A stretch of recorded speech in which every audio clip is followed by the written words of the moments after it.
नमस्कार, म पूजा अस्लामी कार्यक्रम आजको विज्ञानको यो नयाँ श्रृङ्खलामा यहाँहरूलाई हार्दिक स्वागत गर्दछु। नेपाल सरकार शिक्षा विज्ञान तथा प्रविधि मन्त्रालय, बीपी कोइराला मेमोरियल प्लानेटोरियम तथा अब्जर्भेटरी र विज्ञान सङ्ग्रहालय विकास समिति र नेपाल टेलिभिजनको संयुक्त प्रस्तुति हो कार्यक्रम आजको विज्ञान, जुन हरेक 15-15 दिनको अन्तरालमा मङ्गलबार राति 9:30 बजे नेपाल टेलिभिजनबाट प्रसारण हुने गर्दछ। यस कार्यक्रममा हामी विज्ञान र प्रविधि जगतका विविध रोचक खबरहरू यहाँहरूमाझ प्रस्तुत गर्ने गर्दछौँ। त आउनुहोस् कार्यक्रमको सुरुवात गरौँ कार्यक्रमको पहिलो स्तम्भ विज्ञान गतिविधिबाट। अनादिकालदेखि मानिसहरू मङ्गल ग्रहदेखि आकर्षित हुँदै आइरहेका छन्। मानिसहरूले मङ्गल ग्रहमा जीवनलाई धान्न सक्ने क्षमता छ भन्ने विश्वास गर्दछन्। मङ्गल ग्रह पृथ्वीसँग निकै नै मिल्दोजुल्दो रहेको छ। त्यसै कारणले पृथ्वी बाहेक ब्रह्माण्डमा अन्यत्र कहीँ जीवन छ कि छैन भन्ने बुझ्न र अन्य ग्रहले जीवनलाई धान्न सक्ने सम्भाव्यताको निर्धारण गर्नको निमित्त अनुसन्धान गर्न वैज्ञानिकहरूको लागि मङ्गल ग्रह एउटा उपयुक्त स्थल बनेको छ। यसै कारणले विभिन्न राष्ट्रहरूले मङ्गल ग्रहमा अध्ययन तथा अनुसन्धानको निमित्त विभिन्न मङ्गल अभियानहरू सञ्चालनमा ल्याएका छन्। यसै क्रममा गत महिना फेब्रुअरी 18 को दिन नासाले अहिलेसम्मकै भारी रोभर पर्सिभिरेन्स मङ्गल ग्रहको सतहमा अवतरण गरेको थियो र हालै नासाले अवतरणको भिडियो र मङ्गल ग्रहको आवाजहरूको पहिलो अडियो सार्वजनिक गरेको छ। त आउनुहोस् यसै सम्बन्धी तयार पारिएको विस्तृत विषयवस्तुतर्फ लागौँ। नासाले पर्सिभिरेन्सद्वारा खिचिएको भिडियो जारी गरेको छ। यस भिडियोमा मङ्गल ग्रहको सतहमा भएको पर्सिभिरेन्सको प्रवेश, खसाई र अवतरणका महत्त्वपूर्ण घडीको रेकर्ड भएको छ। क्यामेराले प्यारासुट खुल्दाको क्षणदेखि प्रणालीको सम्पूर्ण अवतरण प्रक्रिया समेटेको छ। भिडियोमा मङ्गल ग्रहको जिजेरो क्रेटरसम्म रहेको पर्सिभिरेन्सको तीव्र सवारी पनि देख्न सकिन्छ। अन्तरिक्ष यानमा सवार हाई डेफिनेसन क्यामेराको फुटेज 7 माइल सतहमाथिबाट सुरु भई क्रेटरमा रोभरको अवतरणसँग समाप्त भएको छ, जसले अर्को संसारमा पठाइएको अहिलेसम्मकै सबैभन्दा विशाल प्यारासुटको सुपरसोनिक तैतानीलाई देखाउँदछ। यसै गरी रोभरमा जडान गरिएको माइक्रोफोनले मङ्गल ग्रहको आवाजहरूको पहिलो अडियो रेकर्डिङ पनि प्रदान गरेको छ। रोभरमा जडान गरिएको माइक्रोफोनले तल झर्ने क्रममा प्रयोगयोग्य डाटाको सङ्कलन गर्न सकेन। तथापि यस उपकरणले सतहसम्मको उच्च गतिशील खसाई भने सहन सफल भयो र फेब्रुअरी 20 को दिन जिजेरो क्रेटरबाट आवाजहरू प्राप्त गर्न सफल भयो। 60 सेकेन्डको यस रेकर्डिङमा लगभग 10 सेकेन्डपछि केही सेकेन्डको लागि मङ्गल ग्रहको बतास साथसाथै सतहमा सञ्चालनमा रहेको रोभरको मेकानिकल आवाजहरू सुन्न सकिन्छ। नासाका कार्यवाहक प्रशासक स्टिभ जब्जिकले भने मङ्गल ग्रहमा कसरी अवतरण गर्न सकिन्छ या सो कार्य गर्न किन गाह्रो हुन्छ वा सो कार्य गर्न सके कति राम्रो हुनेछ भन्ने चिन्तन गरेकाले अब टाढा हेर्न आवश्यक पर्दैन। पर्सिभिरेन्स भर्खरै सुरु भइरहेको छ र लगत्तै यसले अन्तरिक्ष अन्वेषण इतिहासमा सबैभन्दा धेरै प्रतिष्ठित दृश्यहरू प्रदान गरेको छ। यसले रातो ग्रहसम्म जाने गाडी बनाउन र उडान गर्न आवश्यक पर्ने इन्जिनियरिङ र सटिकताको उल्लेखनीय स्तरलाई अझ सुदृढ बनाउँदछ। सोमबार अभियानद्वारा प्राप्त रोभरको अवतरण स्थानको पहिलो प्यानोरामा दृश्य जारी गरिएको थियो, जुन पर्सिभिरेन्सको मास्टमा अवस्थित 2 नेभिगेसन क्यामेराद्वारा खिचिएको थियो। 6 पाङ्ग्रे खगोल जीवविज्ञ र एजेन्सीद्वारा मङ्गल ग्रहमा अवतरण गरिएको यो 5औं रोभर वर्तमानमा विस्तृत जाँच प्रक्रियाबाट गुज्रिँदैछ। यस जाँच प्रक्रियामा यसको सबै प्रणाली र उपकरणहरूको छानबिन हुँदैछ। नासाका विज्ञानको सहप्रशासक थमस जर्बुचेनले भने पर्सिभिरेन्सको अवतरणको यो भिडियो सबै युवा तथा युवतीको लागि अवलोकन गर्नु अनिवार्य हुनुपर्दछ, जो अन्य संसारको अन्वेषण गर्न र त्यहाँ पुग्ने अन्तरिक्ष यान निर्माण गर्न चाहने मात्र नभई भविष्यमा सबै साहसपूर्ण लक्ष्यहरू प्राप्त गर्न विविध टोलीहरूको हिस्सा बन्न चाहन्छन्। विश्वको सबैभन्दा घनिष्ठ दृश्य मङ्गल ग्रहमा अवतरणको सुरुवात अन्तरिक्ष यानले रत्तिम ग्रहको माथिल्लो वायुमण्डलमा 12,500 माइल प्रति घण्टाको गतिले प्रवेश गरे पश्चात करिब 230 सेकेन्डमा हुन्छ। भिडियोको सुरुवात प्यारासुटको डिब्बाभित्र रहेको ढाकेको क्यामेराको लेन्सको कारण अन्धकारमा हुन्छ। सेकेन्डभन्दा कममा अन्तरिक्ष यानको प्यारासुट खुल्छ र 18x26 इन्चको नाइलन टेक्नोरा र केप्लरको सिलिन्डरबाट 70.5 फुट चौडाइको पुरै फुलेको क्यानोपीमा परिणत हुन्छ। यस्तो छोटो अवधिमा प्याराशुटले उत्पन्न गरेको 10,000 पाउन्ड शक्तिले दुवै प्याराशुट र वाहनलाई चाप दिन्छ। दक्षिणी क्यालिफोर्नियामा अवस्थित नासाको जेट प्रोपल्सन प्रयोगशालाका निर्देशक माइकन वाटकिन्सले भने मंगल ग्रहमा अवतरण गर्ने क्रममा भएको 7 मिनेटको आतंक भनिने क्षणलाई अब हामीले नजिकबाट निहाल्न सक्छौं। यस भिडियोले पर्सिभिरेन्सलाई मंगल ग्रहको वातावरणमा प्रवेशको समयमा चर्को तापक्रमबाट जोगाई खसेको तापशीललाई पनि समावेश गरेको छ। रोभरबाट तलतिरको दृश्य पेन्डुलमसरी हल्का रूपमा हल्लिएको छ। जब पर्सिभिरेन्ससँग जोडिएको डिसेन्ट स्टेज पछाडिको खोल र प्याराशुटबाट झुन्डिएको थियो। भिडियोमा डिसेन्ट स्टेज मुक्त हुँदा मंगलको परिदृश्य तेर्सिएको देख्न सकिन्छ। यस क्रममा यसका 8 थ्रस्टरहरू फ्याँकिएको पछाडिको सेल र प्याराशुट र यसको बीचमा दूरी बनाउन संलग्न हुन्छ। त्यसपश्चात 80 सेकेन्ड र 7,000 फिट पछि क्यामेराले डिसेन्ट स्टेजलाई अवतरण स्थलमाथि स्काई क्रेन कार्य प्रदर्शन गरिरहेको खिचेको छ, जसमा यसको रकेट इन्जिनहरूको प्ल्युमले सम्भवतः अरबौं वर्षदेखि त्यहाँ रहेका धुलो र साना चट्टानहरूलाई उडाएको देखिन्छ। जेपीएलको मार्च 2020 पर्सिभिरेन्सको इडियल क्यामेरा र माइक्रोफोन उपप्रणालीका प्रमुख इन्जिनियर डेभ ग्रोएलले भने हामीले अन्तरिक्ष यानमा इडियल क्यामेरा प्रणालीको जडान, प्रवेश, खसाई र अवतरणको दौरान रहेको अन्तरिक्ष यानको प्रदर्शनको अझ राम्रो समझ प्राप्त गर्ने अवसरको लागि मात्र नभई सर्वसाधारणलाई पनि जीवनकै महत्त्वपूर्ण सवारी मंगल ग्रहको सतहमा अवतरण गर्नको लागि गर्यौं।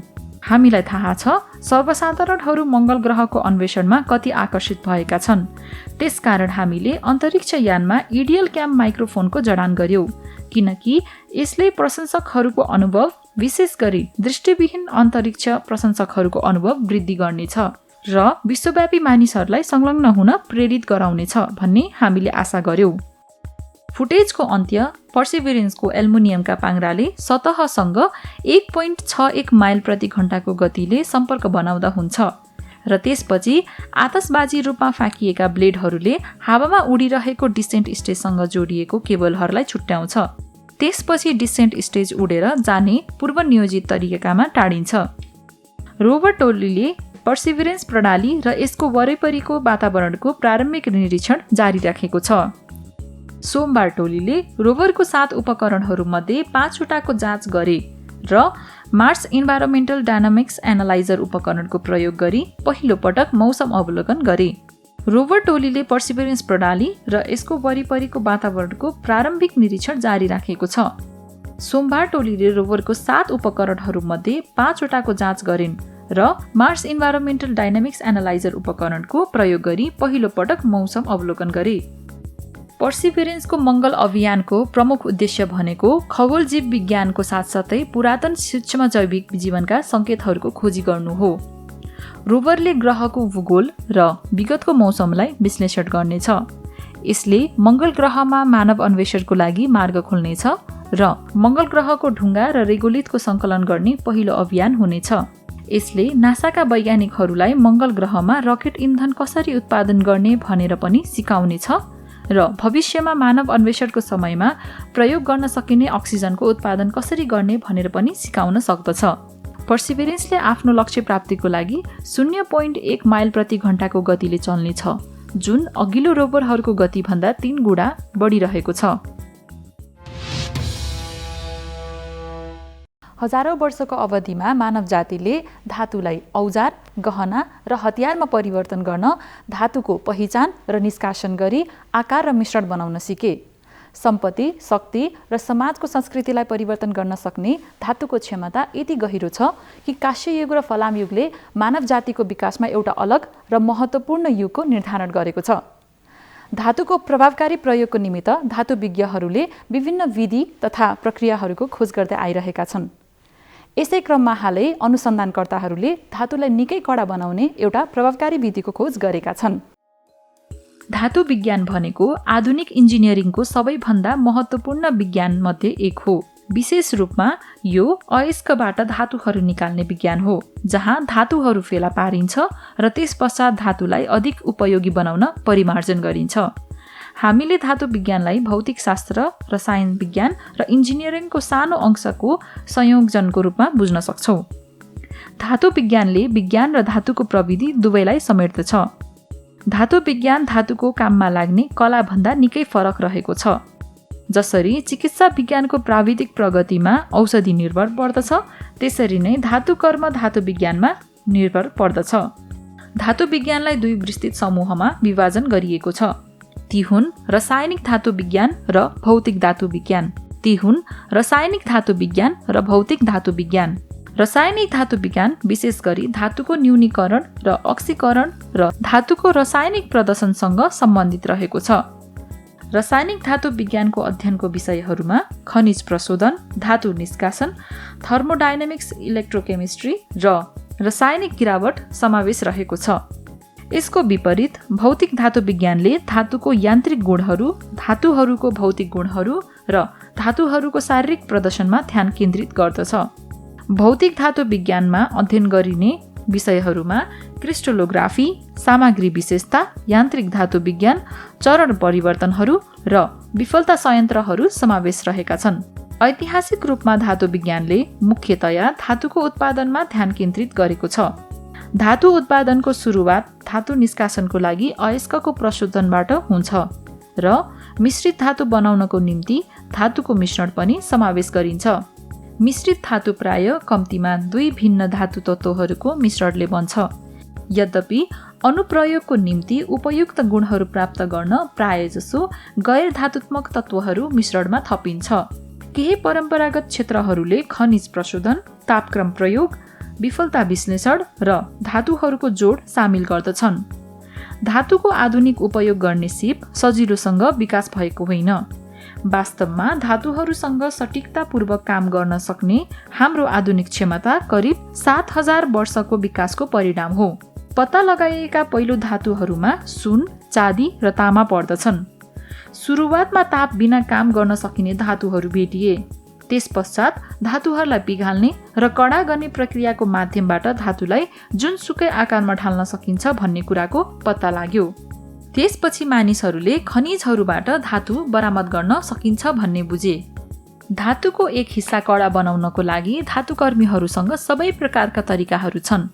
उनीहरूले यसलाई बाङ्गो गराउन सक्छन्, घुमाउन सक्छन्, दुई रोलरको बीचमा चलाउन सक्छन् वा हतौडाले यसलाई कुट्न सक्छन्। धातुको अन्न संरचनालाई भत्काएर यी विधिहरूले काम गर्न सक्छन्। धातुका अन्न संरचना भनेको माइक्रोस्कोपिक क्रिस्टलाइन डोमेन हुन्, जसले धातुको टुक्रा बनाउँदछ। अन्न जति सानो हुन्छ, धातु त्यति कडा हुन्छ। अहिले आएर ब्राउन विश्वविद्यालयका अनुसन्धानकर्ताहरूको समूहले शून्यबाट धातुगत अन्न संरचनाहरू अनुकूलित गर्न एउटा तरिका फेला पारेका छन्। अनुसन्धानकर्ताहरूले रिपोर्टमा ठोस म्याक्रो स्केलका ठोस धातुका टुक्राको गठनको निम्ति धातुका हरेक न्यानो क्लस्टरहरूलाई एकसाथ फुटाउने विधि उल्लेख गरेका छन्। यसरी दिइएको विधिबाट बनाइएका धातुहरूको मेकानिकल परीक्षणले यिनीहरू प्राकृतिक रूपमा उत्पत्ति भएका धातु संरचना भन्दा 4 गुणा बढी कडा भएको देखाएको छ। ब्राउन विश्वविद्यालयका रसायनशास्त्रको सहप्राध्यापक र नयाँ अनुसन्धानका सम्बन्धित लेखक औ चेनले भनेका छन्, धातु कडा बनाउन हतौडाले ठोक्ने तथा अन्य कडाई गर्ने विधिहरू धातुको अन्न संरचनालाई परिवर्तन गर्ने नियन्त्रण विधिहरू हुन् र आखिरमा प्राप्त अन्नको आकार नियन्त्रण गर्न निकै गाह्रो हुन्छ। चेनले यसमा थप्दै भने, हामीले के गर्यौं भने न्यानो पार्टिकल निर्माण खण्डहरूको सृजना गर्यौं, जसलाई तपाईले निचोल्दा सँगै घुलमिल्छन्। यसलाई हामीले एक समान आकारको धातु अन्न बनाउन सक्छौं, जसलाई विस्तारित गुणहरूको लागि निश्चित रूपमा मिलाउन सकिन्छ। यस अध्ययनको लागि अनुसन्धानकर्ताहरूले सुन, चाँदी, प्यालाडियम र अन्य धातुहरूको न्यानो पार्टिकल्सहरू प्रयोग गरेर सेन्टिमिटर स्केलको सिक्का बनाए। यस आकारका वस्तुहरू उच्च कार्य सम्पादन गर्ने पत्र, कोटिङ सामग्री, इलेक्ट्रोड वा थर्मोइलेक्ट्रिक जेनेरेटर जस्ता तापलाई बिजुलीमा परिवर्तन गर्ने उपकरणहरू आदि बनाउनको लागि उपयोगी हुन सक्छ। तर अनुसन्धानकर्ताहरूले निकै कडा धातु पत्र वा ठूला औद्योगिक सामग्रीहरू बनाउनको लागि यो प्रक्रियालाई सजिलो रूपमा वृद्धि गर्न सकिन्छ भन्ने कुरामा विश्वास गरेका छन्। चेनको अनुसार यस प्रक्रियाको महत्त्वपूर्ण भाग भनेको न्यानो पार्टिकलका निर्माण खण्डहरूलाई दिइने रासायनिक प्रशोधन हो। सामान्यतया धातुका न्यानो पार्टिकल्सहरूलाई लिगान्ड भनिने जैविक अणुहरूले ढाकेको हुन्छ, जसले सामान्यतया कणहरूको बीचमा धातु-धातु बन्धनको गठनलाई रोक्ने काम गर्दछ। चेन र उनको टोलीले रासायनिक रूपमा ती लिगान्डहरूलाई मेटाउने विधिको खोज गरेका छन्, जसले क्लस्टरहरूलाई थोरै दबावमा नै एकअर्कामा घुलमिल हुने अनुमति दिएको हुन्छ। अनुसन्धानले विधिबाट तयार पारिएका धातुका सिक्काहरू मानक धातुभन्दा अत्याधिक ठोस रहेको देखाएको छ। उदाहरणको लागि सुनका सिक्का सामान्य भन्दा 2 देखि 4 गुणा बढी कडा थिए। अन्वेषकहरूले अरू गुणहरू जस्तै विद्युतीय चालन र प्रकाश परावर्तन मानक धातुहरूसँग लगभग समान रहेको पत्ता लगाए। चेनको अनुसार थोक धातुमा नानो पार्टिकल्सहरू सकुञ्चित गर्दा आएको भव्य रङ परिवर्तनले गर्दा सुनका सिक्काका अप्टिकल गुणहरू आकर्षित थिए। चेनले भने प्लाज्मोनिक प्रभावको रूपमा परिचित प्रक्रियाले गर्दा सुनको न्यानो पार्टिकल्सहरू वास्तवमा बैजनी कालो रङको हुन्छन्, तर जब हामीले दबाब दियो तब यी बैजनी क्लस्टरहरू अचानक चम्किलो सुनको रङमा परिवर्तन भएको देखियो। यो एउटा तरिका हो जुन हामीले वास्तवमै थोक सुन बनाएका छौँ भन्ने थाहा थियो। सिद्धान्त रूपमा चेनले उल्लेख गरेका छन् यो प्रविधि कुनै पनि प्रकारको धातु बनाउन प्रयोग गर्न सकिन्छ। वास्तवमा चेन र उनको टोलीले उनीहरूले धातुको सिसा भनेर चिनिने विदेशी स्वरूपका धातु बनाउन सक्ने देखाए। धातुको सिसा अनाकार हुन्छन्, अर्थात् यस सिसामा सामान्य धातुहरूको नियमित क्रिस्टलाइन संरचनाको अभाव रहेको हुन्छ र यसले उल्लेखनीय विशेषताहरूलाई जन्म दिन्छ। धातुको सिसाहरूलाई पारम्परिक धातुहरूभन्दा सजिलैसँग कुनै पनि आकारमा ढाल्न सक्छौँ। साथै धातुको सिसाको उपजहरू बढी शक्तिशाली, अधिक क्र्याक प्रतिरोधी हुन सक्छन् र कम तापक्रममा सुपर कन्डक्टिभिटी प्रदर्शन गर्न सक्दछन्। विगत केही समयदेखि हामीले जलवायु परिवर्तनको बारेमा धेरै कुराहरू सुन्दै आइरहेका छौँ। समाचार, पत्र-पत्रिका आदि इत्यादिमा हामीले यस विषयको गम्भीरताको बारेमा विश्लेषणहरू देख्न सक्दछौँ। तर कतिपय मानिसहरूमा भने जलवायु परिवर्तनले आफूलाई व्यक्तिगत रूपमा असर नपारेको हुनाले जलवायु परिवर्तन झुटो हो भन्ने भ्रम रहेको पाइन्छ। यसको वास्तविकता के हो? यसै सन्दर्भमा आज हामी प्रस्तुत गर्दैछौँ कार्यक्रमको नियमित स्तम्भ भ्रम र वास्तविकता। पृथ्वीको उत्पत्तिदेखि अहिलेसम्म वायुमण्डलमा निकै परिवर्तन आएको हामी सबैलाई थाहा छ, त्यतिबाट प्रमाणित नै छ। तर मानव युग सुरु भएपछि एक किसिमको एक स्तरको वायुमण्डलमा स्थिरता आएको पाइएको छ। तर विगत केही शताब्दीमा खास गरेर कृषि प्रणाली सुरु भएको 10-12 हजार वर्ष अघिदेखि ल्यान्ड युज प्याटर्न, भू उपयोगमा परिवर्तन आएको, त्यस कारणले पनि धेरै किसिमको परिवर्तन आएको छ। करिबन 2 शताब्दी अघिदेखि सुरु भएको औद्योगिक क्रान्तिले हरित ग्यास उत्सर्जनमा वृद्धि गरेको, त्यस कारणले पनि वायुमण्डलमा कार्बन डाइअक्साइडको कन्सन्ट्रेसनमा निकै वृद्धि भएको तथ्य पनि हामी सबैको अगाडि छ। त्यस्तै विगत राखौँ न 4-5-6 दशकदेखि 1960-70 देखि जुन किसिमको जनसङ्ख्यामा वृद्धि भएको छ त्यसले डिमान्डलाई निकै बढाएको छ र त्यसको कारणले पनि धेरै किसिमका परिवर्तनहरू आएका छन्। यो सबै देख्दा के देखिएको छ कि तथ्यले के प्रमाणित गरेको छ कि विगत 1 शताब्दीमा मोटामोटी 1 डिग्री सेन्टिग्रेड जति वायुमण्डलको वायुको तापक्रम वृद्धि भएको छ र यो 21औं शताब्दीको अन्तसम्म 2 देखि 4 डिग्रीसम्म तापक्रम वृद्धि हुने सम्भावना देखिएको छ। र नेपालमा पनि जुन किसिमको जलवायु परिवर्तन भइरहेको छ त्यो जुन ग्लोबल ट्रेन्ड छ त्योभन्दा बढी नै यहाँ देखिएको छ। विभिन्न कारण छ यसको। जुन मानिसहरूमा एउटा भ्रम छ कि जलवायु परिवर्तन साँचो हो कि झुटो हो, तिनले महसुस गरिरहेको छैन कि। तर कस्तो छ कि जलवायु परिवर्तनको कारणले हेल्थ स्ट्रेस निकै बढेको छ। प्रत्येक व्यक्तिले कुनै न कुनै रूपमा हेल्थ स्ट्रेस भोगिरहेको छ। जस्तो भनौँ न कि वाटर बोर्न डिजिज बढेको छ, इन्सेक्ट्स र रोडेन्ट्सको कारणले जुन ट्रान्समिसनबाट जुन रोग बढेको छ, डिजिजेसहरू बढेको छ, एयर क्वालिटीमा ह्रास आएको छ, वायुको जुन गुणस्तर छ त्यसमा ह्रासको कारणले विभिन्न किसिमको श्वास प्रश्वास रोगहरू बढेको छ। त्यस्तै हेऱ्यो भने कृषि अहिले जुन इरेटिक रेन छ, अनियमित रेन जुन भइरहेको छ त्यस कारणले कहीँ सुक्खा बढेको छ, कहीँ बाढी भइरहेको छ। हामीहरूको नेपालमा पनि बाढी, सुक्खा, यो भूपहिरो हरूको जुन मात्रा छ, जुन सङ्ख्या छ, त्यसमा निकै वृद्धि भएको छ र त्यो जनसमुदायले त्यसलाई भोगिरहेको छ। त्यस कारणले यो झुटो हो, भ्रम हो भनेर मानिसहरूले बुझेको छैन होला, तर तिनीहरूले भोगिरहेको कुरा साँचो नै छ। कार्यक्रममा अब पालो भएको छ विज्ञान प्रश्नोत्तरको, जस अन्तर्गत तपाईहरूले सोध्नु भएको प्रश्नको उत्तर सम्बन्धित विज्ञले दिनुहुनेछ। Namaste, my name is Ranjan Nepal. I am studying grade 11 of Trishuli Tribhuvan Secondary School of Trishuli. My question is, what type of star is our sun? How long can it survive in the universe? रात्रिमा हामीले आकाशलाई अवलोकन गर्यौं भने कुनै सुन्दरीको आँचलमा अलङ्कृत बुट्टा जस्ता यत्र तत्र असङ्ख्य ताराहरू छरिरहेका देखिन्छन्। यिनी सबै ताराहरू कुनै न कुनै प्रकारका सूर्यहरू नै हुन्। हाम्रो पृथ्वीको निकटस्थ तारा भएको हुनाले हामीले सूर्यलाई हाम्रो सूर्य भनेर परिचित हुने गरेका छौँ। अब तारा, हाम्रो सूर्य कुन प्रकारको तारा हो भनेर ज्ञात गर्नुको लागि हामीले सबभन्दा पहिले एउटा मेन सिक्वेन्सेस भन्ने कुराहरूलाई याद गर्नुपर्छ। ताराहरूलाई के गरिरहेछ भने वर्गीकरण गरिरहेछ। ताराहरूलाई प्रकाशको आधारमा, पिण्डको आधारमा, यसको कलरको आधारमा उनीहरूलाई वर्गीकरण गरिरहेछ र यसरी खाली यो ताराको रङ, कलर र म्याग्निच्युड अर्थात् चम्किलोपनालाई ग्राफ प्लट गर्यो भने एउटा हाम्रो ब्यान्ड जस्तो प्राप्त हुन्छ र त्यो ब्यान्डमा भएका सम्पूर्ण ताराहरूलाई हामीले मेन सिक्वेन्सेस ताराहरू भन्छौँ र हाम्रो सूर्य एउटा मध्यम वर्गीय तारा हो र यसरी वर्गीकृत गर्दाखेरि 7 प्रकारका ताराहरू चाहिँ हामीले विभक्त गरेको पाउँछौँ। ओ, बी, ए, एन, त्यसपछि जी अनि के, एम।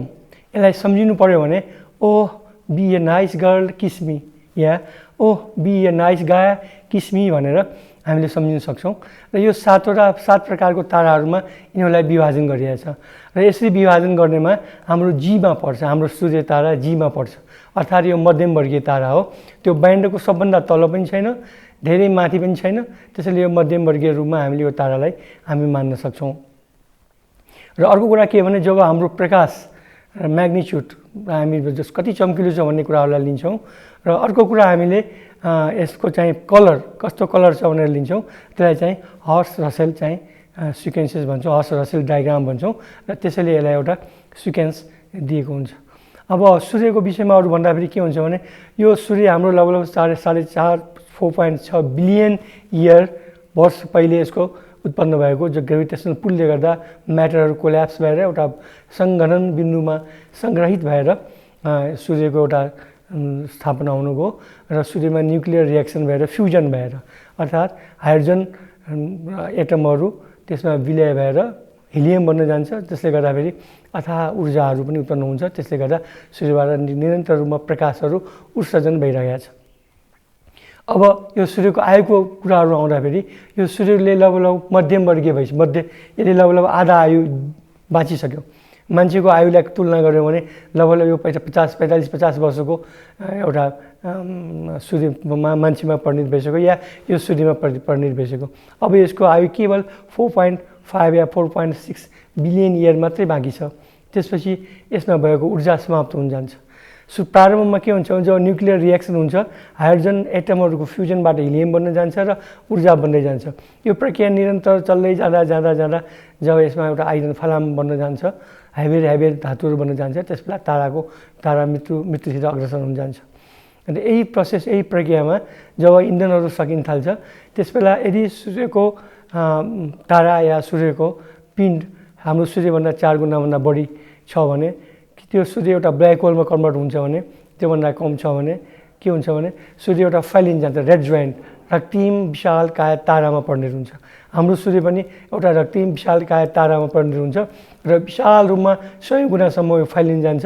यसले फैलिँदाखेरि भिनसहरूसम्म यो चाहिँ फैलिन आउन सक्छ र त्यसपछि अगाडि आएर शुक्रपछि फेरि हाम्रो पृथ्वीसम्म पनि यसको यो बढेर ठुलो हुँदै आउँछ र त्यसबेला पृथ्वीमा सबै जीवन नष्ट भएर जान्छ। यो ब्रह्माण्डीय युगलाई हामीले तुलना गरौँ भने यो धेरै लामो अवधि हो, तथापि अब हामीले ब्रह्माण्डीय युगलाई हेरेर मानवीय युगमा हेऱ्यौँ भने यो धेरै लामो समयसम्म छ। अझै 4.6 बिलियन इयरसम्म अझै हामी सूर्यको आयु रहन सक्छ र त्योभन्दा पहिले नै पृथ्वी पनि अन्य विविध कारणले गर्दा डिस्ट्रोय हुन सक्छ, नष्ट हुन सक्छ। कार्यक्रममा अब हामी नगरकोट राष्ट्रिय वेधशाला सम्बन्धी राष्ट्रिय योजना आयोगका माननीय सदस्य डाक्टर उषा झाले दिनुभएको टिप्पणी प्रस्तुत गर्दछौँ। मलाई आज के अनुभूति भयो भने हामीले यो देशमा यस्तो राम्रोसँग यो क्रिएट गरेर एउटा अब्जर्भेटरी क्रिएट गरेर हाम्रा भाइ बहिनीहरूलाई एउटा जुन स्पेस दिएका छौँ, पढ्ने पढाउने क्रममा जुन बढाउने कामहरू गरिरहेछौँ र यो ठुलो शिक्षाको क्षेत्रमा यसले ठुलो योगदान दिँदैछ। र म चाहिँ शिक्षाको क्षेत्र हेर्ने भएकोले मलाई चाहिँ आज एकदमै राम्रो फिल पनि भएको छ। यसलाई के कसरी बढाउन सकिन्छ त्यसबारे मलाई चाहिँ अब अलि बढी मेरो जिम्मेवारी मलाई फिल हुन थालेको छ। र मलाई अब प्लानिङमा बसेकोले मेरो जिम्मेवारीमा के पर्यो भने अब यसलाई अझ कसरी राम्रो बनाउन सकिन्छ, यो एनफ छैन। मैले आज जे देखिरहेको छु त्यो छ, एउटा अब्जर्भेटरी छ, नेपालको एउटा मात्र अब्जर्भेटरी छ, तर त्यो एनफ छैन। यसलाई अझ धेरै ठुलो रूपमा एक्सप्यान्ड गर्नुपर्ने हुन्छ, यसलाई अझ अपग्रेड गर्नुपर्ने हुन्छ। र अब यो प्लानिङमा र योजना बजेटिङमा अब अहिले फर्दर डिस्कसनहरू यसमा चाहिँ गर्नुपर्ने देखिन्छ। र अब मैले हेर्दाखेरि मेरो भूमिका ठुलो नै आयो यसमा। यो या नआएको र आएकोमा फरक के भयो भने अब मेरो भूमिका ठुलो भयो र अब यो बजेटिङको बेलामा यो शिक्षा मन्त्रालयसँग बसेर र तपाईँहरूसँग सबै अब तपाईँहरू जुन स्तरीय साइन्स म्युजियम प्रमोसनमा अब्जर्भेटरी प्रमोसनमा लाग्नु भएको छ, तपाईँहरूसँग बसेर एक्चुअली के गर्न सकिन्छ त, दीर्घकालीन योजना के छ, कहाँ पुर्याउन खोजेका छौँ, यसलाई स्टेप बाई स्टेप वार्षिक रूपमा के गर्न सकिन्छ, कसरी अचिभ गर्न सकिन्छ, त्यो कुरो प्लान गरेर अबको बजेटिङमा कसरी राख्ने के गर्ने भन्ने सम्बन्धमा चाहिँ अब म चाहिँ सिरियस भएको छु र अब म यसमा बढी छलफल चलाएर यसलाई एउटा मूर्त रूप चाहिँ दिन्छु। आजको हाम्रो कार्यक्रम यही समाप्त भएको छ। आगामी श्रृङ्खलामा विज्ञान र प्रविधि जगतका अन्य रोचक खबरहरूका साथ उपस्थित हुने बाचा गर्दै म कार्यक्रम प्रस्तुता पूजा अस्लामी र हाम्रो सम्पूर्ण युनिट बिदा चाहन्छु। हवस् त, नमस्ते।